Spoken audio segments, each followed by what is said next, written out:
marching with us. In years to come, future generations will ask, where were you? Where were you when our leaders met in Paris to agree the fate of our planet? You can tell them you were here in Dublin on the 29th of November, marching, shouting loud and clear that you want action on climate change now.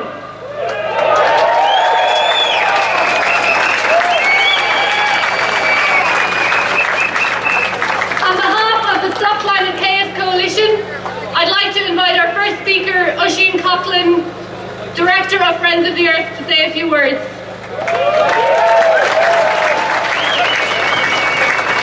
Thanks, Joanne. It's great to see you all here today. It's a fantastic turnout, joining the hundreds of thousands around the world marching for climate action. We are here today because we do not trust our leaders, 150 of whom are meeting tomorrow in Paris to launch the UN Climate Conference. We don't trust our leaders to realise what is at stake. Not the future of the planet, it'll be fine. Not the future of our children's children, that distant future, but our future, now, us, our family, our friends, and the human family around the world, where climate change is already intensifying storms, undermining livelihoods, and exacerbating conflict. It's right now we need to act on climate change for our future.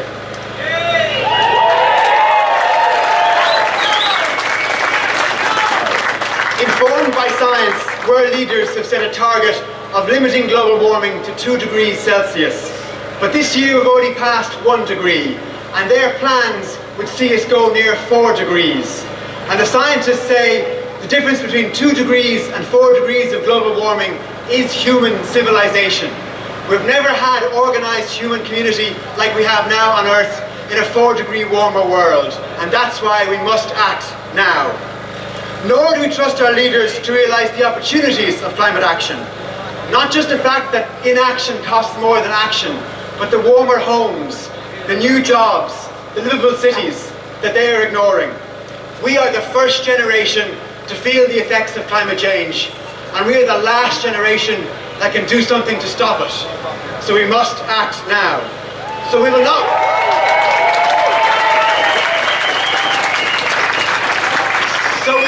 wait for our leaders to lead. We will resist, and we will mobilise to resist the search for ever more fossil fuels to burn. 80% of the fossil fuels we have now must stay in the ground if we have a decent chance of containing climate change. So led by the example of the campaigners in the northwest, we say no to fracking in Ireland.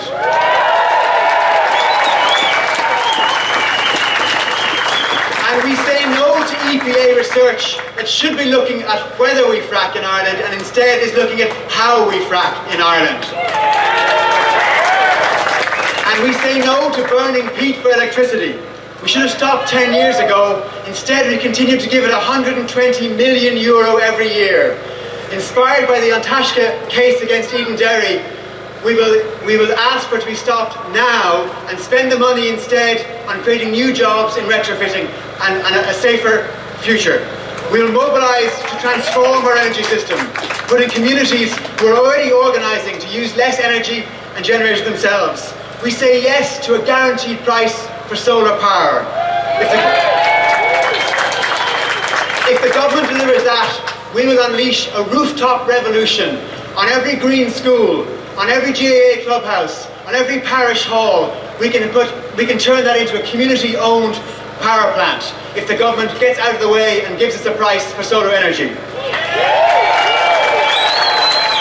We're not waiting any longer for our leaders to lead. If enough of us lead, they will follow. The truth is, we are the people we have been waiting for. We are the leaders we have been waiting for. This is our anti-slavery movement. This is our independence movement. Our cause is freedom from fossil fuels within a generation. This is our suffrage movement. This is our anti-apartheid movement. Divestment is a key tactic in our movement.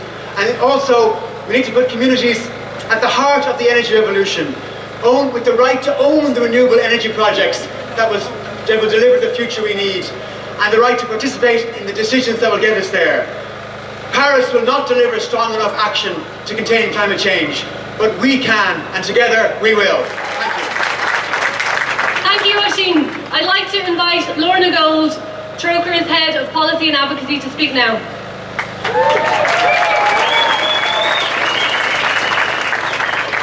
We're here today because we understand what is at stake. We've accepted the science, and we know that our world is in trouble. Each of us has come on a journey to this point, but we're standing here today, shoulder to shoulder, old and young, from right across the country, because we want action. We're fed up with broken promises. We've heard too many words about this. We're here today because we care. And in our hearts, we know that things can't continue the way they're going just now. We can't continue to let our houses, our cars, our factories, our farms, our lives pump out polluting gases and pretend that it doesn't matter, because it does. We're here today because we want our leaders to take action. We're committed to doing our part, but we want them, when they go to Paris, we want the Taoiseach when he talks in Paris tomorrow, not to embarrass us, not to get the fossil of the week, but to stand behind the action that we want.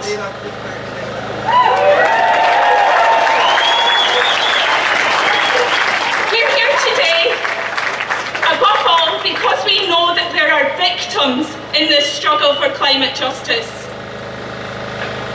The people of the Atoll Islands in the South Pacific, the people who are struggling to survive on the plains of Bangladesh, the people who rely on water from glaciers that are rapidly decreasing,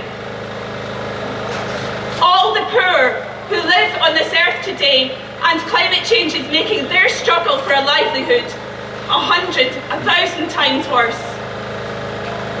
We're here today because this is about our children, it's about our grandchildren, it's about the future that we want to leave to these guys.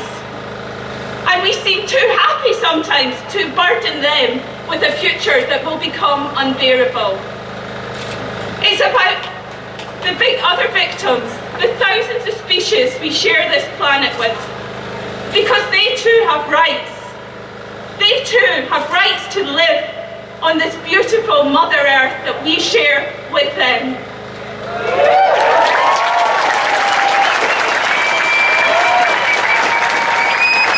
We know that Paris will just be the beginning.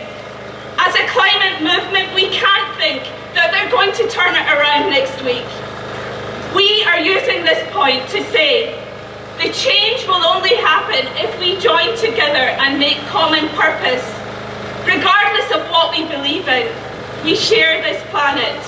We need to build the change, neighbour with neighbour, leader with leader, community beside community, and find a common purpose. As our leaders go to Paris, we want them to know that Ireland wants climate justice. We want the rights of those who have no voice, whose cries should be deafening in our ears, to be respected, and that their rights are fulfilled in the decisions they make in Paris. Thank you.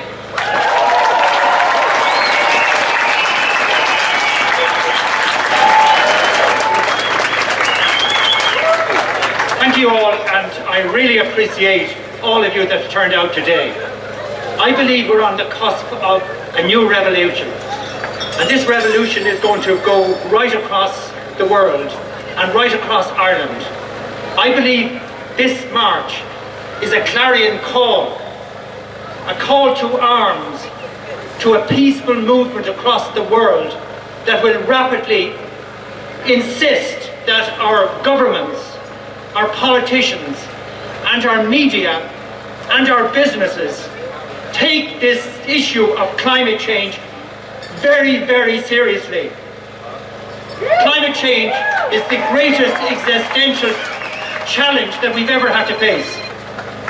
We're now on a trajectory of 5 to 6 degrees. not 2 degrees. And 2 degrees is dangerous climate change.